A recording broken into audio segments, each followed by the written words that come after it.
Hello, we're continuing our unboxing of the Company of Heroes board game. Let's get into our mini packs. These two this was an early bird bonus to, like, for the first week of the Kickstarter, and then this was a sort of just a backer bonus for everybody who jumped in in the first 3 weeks. So this went out to like 3,500 people. And they were available for a fairly subsidized cost later on to everybody else who missed out. So the Pathfinder Pack has a couple commander cards for German and US. It features the elephant, which is, I think, a quarter pound. That's how much this thing weighs. I was really worried about this turret, but it worked out pretty good. Especially with the way that they packed this pretty nicely to help support this. And this also comes with US Pathfinders. The key gameplay elements here is, and then if you're not familiar, each of these commander cards is almost like a character or almost a mini game. Like, depending on what commander card you play with, it radically changes your play style and game focus. Just like in the video games, actually. I mean, it really has a large impact. The elephant is a monster. It's slow, but it has a ton of health, and it's probably the most powerful tank destroyer in the entire game with a very long range of 4, and it can one-shot light to medium tanks. The Pathfinders are sort of how you get snipers for the US, because they can upgrade to camouflage as well as some other abilities. And camouflage is pretty powerful in the game, basically stealths them. Anyway, these turned out pretty nice. This is a fun little pack. I'm glad we did it. It was a little pricey to do, but I think it was a really fun way of doing it. And this is a really fun way of doing an early bird rather than like doing like a cash discount. I mean, this is a little bit more cool. These turned out pretty nice. Eastern Reinforcements. This is an even bigger pack. This one's got some really powerful Soviet units. People say I have a little bit of a bias towards the Soviets based off of these powerhouses. Anyway, so 4 unique Soviet commanders that are all pretty have some really fun and unique abilities. And the reason why we kind of focused on the Eastern Reinforcements pack with being all Soviet is because the core set didn't have a lot of like specialty call-in vehicles for the Soviets. So this really helps make up for it. And it's got this really great ISU 152 model. There we go. I love this guy. It's really beefy. And this is one of the only vehicles in the game that can switch on the fly between armor piercing or HE damage. So this is another really powerful call-in unit. Of course, you have to level up your commander, which requires getting some experience. It's got a really good range. It is a fixed turret, which kind of limits it a little bit. Requires like its positioning is a little more important. Anyway, it comes with 2 of these guys, as well as some sniper miniatures. Hopefully we can showcase these. This is our only female miniature. But the snipers in the video games often used a female model, so I thought this was appropriate. And it looks like we got a little bend there on that final one, but most of these turned out pretty good. It's such a long, thin gun. Hopefully I can get some of this detail here. It's kind of hard to have it show up. It's so small, but she's got some nice like texture on her pants. And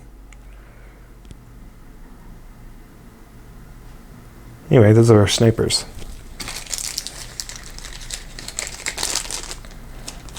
Which dovetails really well. These commanders kind of focus on being able to call in the ISU 152, and then and a lot of partisans that can spawn anywhere on the map. They're like cheap, fragile units, but they just pop out anywhere. And then a couple of sniper-focused one, particularly this Heroes of Stalingrad, really upgrades your officers, and you can still call in the ISU 152. I think all of these you call in the ISU 152. Yep. So every commander here sort of relies on that unit. Anyway, that's the Eastern Reinforcements pack. Also, I'm quite pleased with how that turned out. The packaging, as you can see, is pretty nice. It doesn't have its own tray, but this is a nice way to store it. And these slide into your war crate pretty easily. Now, if you wanted to condense these down and put them into your core set. You can by adjusting the maps a little bit. You're able to get all of the units here into the core set. It is a tight squeeze, but you have to adjust the maps kind of into the corner, but it works. And then Stug Assault Pack. This one's the biggest one of them all. It comes with these elite infantry dice that are just like, they're more of like quality of life things. You can recreate all of these abilities in the core game, but this just gives you a single die to mark it, like snipers and +1 health and heroic sacrifice ability. There is a lot of commanders in this one because it has 1, 2, 3, 4, 5, 6, 7. Yep, that's right, 7. It started out being all OKW and German commanders, so these commanders can be used by either the OKW or the Wehrmacht. Let's see, I think we had 4 of those. And really focus on bringing out the Stugs, bringing out 2 Stugs at once, upgrading your Stugs. Got some stormtroopers here, some elite units here. But then we also went ahead and added at the end 3 sort of special forces style themed infantry commanders for the US, the Devil's Brigade, the British Special Service Brigade, and the Soviet Spetsnaz Brigade, which actually has had its title changed since these were printed to, I think, the NKVD, to be a little bit more historically accurate. But this upgrades your infantry to give them like some really crazy abilities, infiltration, demolition to blow up buildings really quickly. This one turns your British Special Forces guys into basically snipers, gives them satchel charges, and then the Soviets get to choose between penal battalion and shock troops, each with have their own little focus. One of them is sort of versatile, like the ISU-152, and the other shock troops are really powerful, close-range units like shock troops. Anyway, that is, let's do the Stugs. So it comes with 2 Wehrmacht-colored Stugs and 2 OKW-colored Stugs. However, like if necessary, you could just play with one of the other colors if you're not playing against an OKW, you could just use this guy. Not only would it have to be OKW, it would have to be OKW playing one of those Stug commanders. So these will overlap between the 2 factions pretty nicely. These turned out really nice.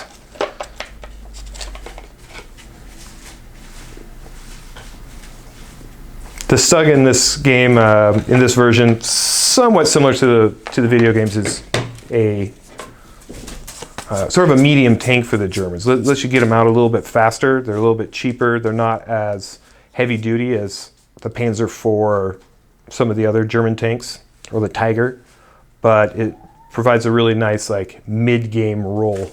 It has a mid-game role. Anyway, enough of that. That is the 3 add-on mini packs. And like most other items so far, we are quite pleased with them, and I hope you will be too. Shall we just get into another one while we're at it? Let's do it. Well, let's keep it rolling. Let's bring out the elite commanders. So this is one of our launch expansions that we went into the Kickstarter with. We added some expansions as we went along, but this one we had always sort of planned on. This adds 20 new vehicles and 20 new commanders. Actually 10 unique vehicles. They doubled up. And as many commanders as in this pack then as there is in the core set. So there is a ton of gameplay in this guy with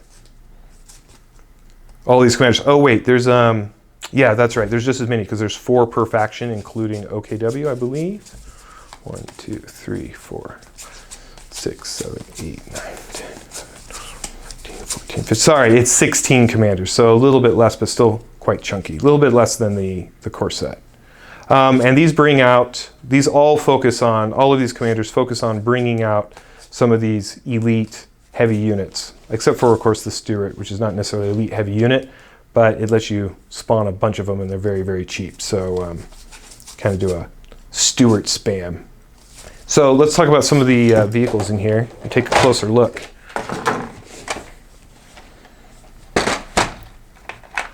Here's my favorite one.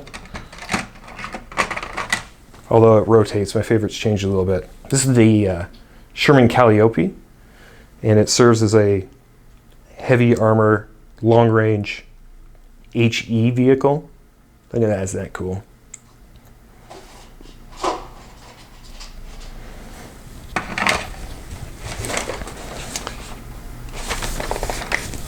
And then we have the Stuarts.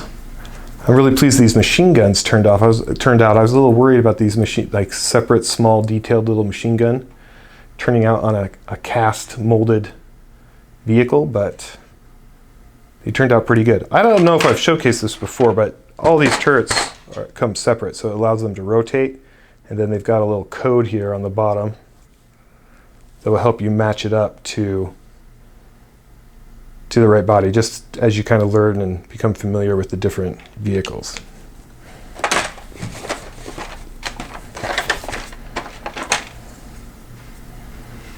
Here's the Pershing, acts as a heavy tank for the US. The US tanks, particularly in the board game version, are not super durable, but they are fast. And so they have to really rely on their maneuverability. This is a super tank for the Soviets, the IS-2. It's a really long turret. I love this guy. This is the KV-2. This is a heavy HE vehicle, long range. Decimates infantry. These HE vehicles are really important, like the Calliope and the KV-2, the Sexton, in the Annihilation version, where you're trying to destroy a base. This is the British Firefly. It has these rocket racks. And I don't know how often this was used, but I use them all the time in the video game, so we put it in the board game. And this provides basically a really good long-range tank killer to the British, who don't really have one. They have the Cromwell, and they don't have anything that's really long range with armor-piercing damage, so it's good. Sexton, very, very similar to the Priest. I think historically is built on the same chassis, and it kind of has a similar function as the Priest. It's not really long range, but it gives the British a mobile, armored HE vehicle. And then the Comet, which is just basically a superior tank in every way to what the British have. I don't know, the Cromwell's tough, but it's slow. This thing is fast. And it's got decent armor and good firepower. Okay, let's move on. And here's the bad boy here. The King Tiger. Now the OKW and the Wehrmacht can call this in. It is only colored in the Wehrmacht coloring, but you usually only ever have one out at a time.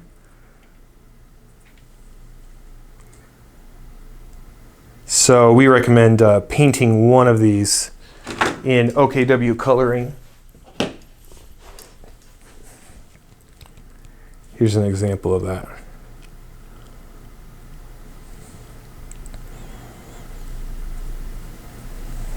And then they also have the Yog Panther, which all the German Wehrmacht tanks are really powerful, but they don't necessarily have long range. They don't have a dedicated tank destroyer in the core set, and this becomes their dedicated tank destroyer with a nice long range. Let's see how long that is.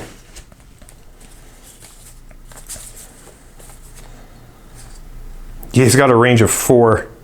It does 3 armor-piercing damage and is heavily shielded, which kind of takes into account, it has an extra defense die. Takes into account its sloped armor and its resistance to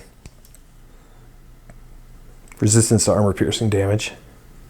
Anyway, that is the Elite Commanders collection. Quite a few models in there. I hope you guys are pleased with those. I know it was one of our more expensive expansions.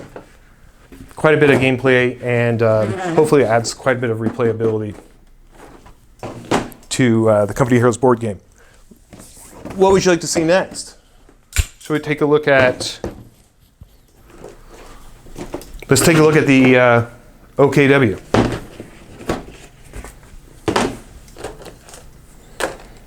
So unlike the Elite Commanders collection, this is a whole unique playable faction, so it has its own set of building boards. The OKW is a nice complement to the Wehrmacht. It just provides a really different play style for one of the Axis factions. It's very mobile and it uses a lot of light vehicles.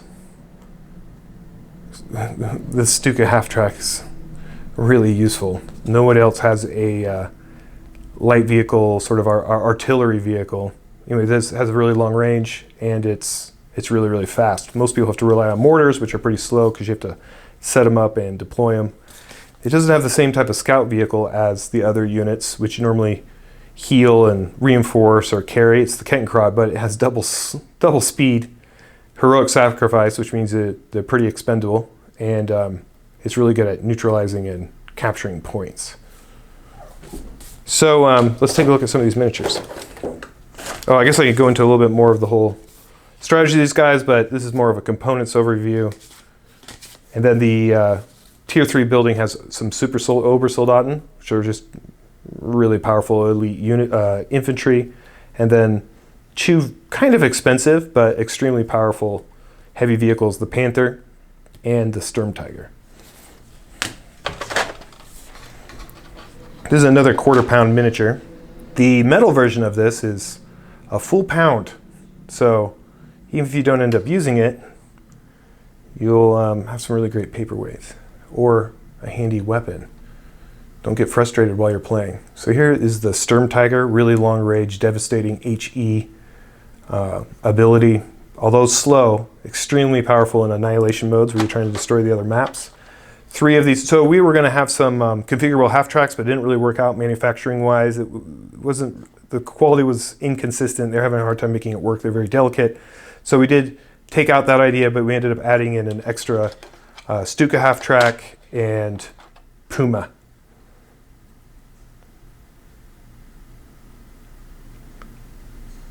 The Puma dominates the early to mid game because it can destroy most of the other, it's got AP damage on it and it can destroy most of the other light vehicles very, very quickly. But not as good against infantry. The Raketenwerfers are a special unit for the OKW. They are not as powerful as other anti-tank weapons, but they're fast and they can go inside of buildings. They're the only anti-tank gun that can go inside of buildings. But the Sturm Pioneers are able to construct these flat guns on any adjacent hex, and it just helps you like hold down and lock down certain areas, almost like a miniature British emplacement. Here's your cute little Kettenkrads. You got 3 of these. Some people wanted us to put a guy in here, but it was hard to get it to scale, and his arms were so delicate. The OKW also has like a different unique feature where you actually have to build buildings onto the map, and you have to purchase a truck, and then you convert the truck to a building, which is kind of a hassle, and it exposes your buildings unlike any other faction. You can blow up your building and then you can't produce those units anymore. But you can also spawn your units out of wherever that truck is, so it adds to their mobility and versatility, but does provide there is some vulnerability to that. Here is the Panther, which is just a solid, powerful, fast tank. It just doesn't really have any weaknesses, except it is a bit expensive. More expensive than the Panzer IV, but not as expensive as the Tiger. And they also have these, Luke's tanks, or the Leopard tank. Light tanks you can get out of your Tier 2 building fast, and I think these have a anti-infantry focus. So that's the OKW playable faction, and I think some of you are going to really enjoy playing that. It really throws a wrench in the works for the other players. It's more adaptable than, you can really play some interesting and unusual strategies and tactics with the OKW expansion. Next up, co-op expansion. This thing I did not invent, and I'm pretty jealous about it, because this expansion is pretty amazing. It's was created by Riley Gabrielson, my nephew, and who works with us full time. And it's to me, it's a marvel. It's the ability to completely play with an AI player on your team. You play co-op. It's not just set scenarios, but it actually creates a whole algorithm. I don't know if you saw our play test of the solo rules, but it allows you. It basically creates a board game artificial intelligence, and that artificial intelligence operates pretty intelligently, and it's pretty adaptive. So here is the solo rules. They're pretty short and quick, and it does require knowledge of the base game, but this is not too much to add on once you learn the base game, and in order to get you playing quickly or to try out a game before you even share this with your friends. It involves here's the action decks. You have a phase 2 and a phase 1, and you will draw these, and it will tell you what the AI is going to do. First, they're going to try to do this green movement, and then a yellow movement, and then a blue movement, depending on how many command points it has. The AI has command points and uses command points just like players do.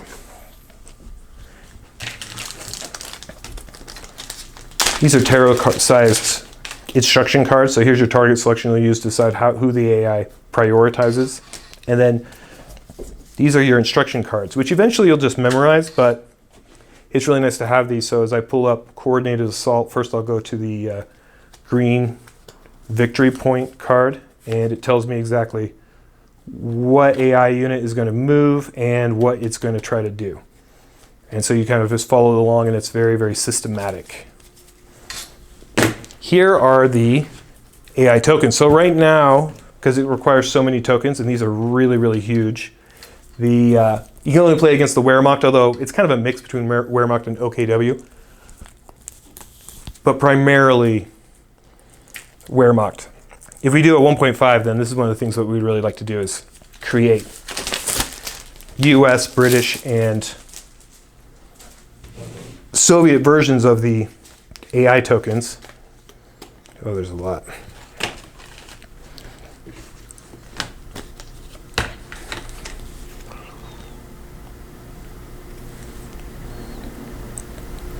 These turned out nice. I love this size. Really big. Helps keep them in scale with the miniatures. So as you can see, they're divided into 4 types.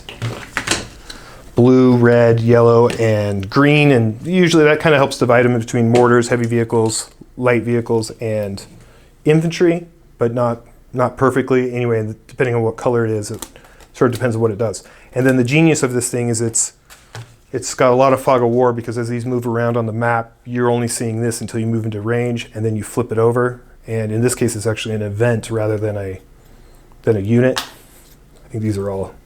You flip it over, and then you can see what it is. And a lot of them have a reveal action. So as you come into it, creates a little bit more of a dynamic feel as you're exploring stuff, and it also emphasizes the need to use scout vehicles or scouts or light vehicles to kind of probe the enemy's locations and positions to discover what they are. And then as you move back out of range, they flip back over. Now the advantage of being able to do this with all the factions in a 1.5 possibly is we can have players play with this, and it will add a lot of fog of war to the game. Let's see, we've got 1, 2, 3, 4 of these sheets. Anyway, this is a lot of game for a $26 expansion, in my opinion, and it's ended up with a really good design. Game mechanic design. Something I've been doing for like 11 years, and then my nephew comes in and just knocks it out of the park with this thing. I'm not jealous. I'm just glad he's on my team. Okay, solo expansion. We're gonna have to do a few more videos showcasing this solo. I think we only showed a really quick video before, but I think it'll be very interesting for you to see this gameplay. Or you know what, better yet, just wait and just play it yourself. I think you're gonna really like it. Almost everybody's getting this solo expansion. Okay, let's leave it let's leave it at that for the time being, and then I'll come back and we'll do World Builder and Terrain Packs. Thanks for watching.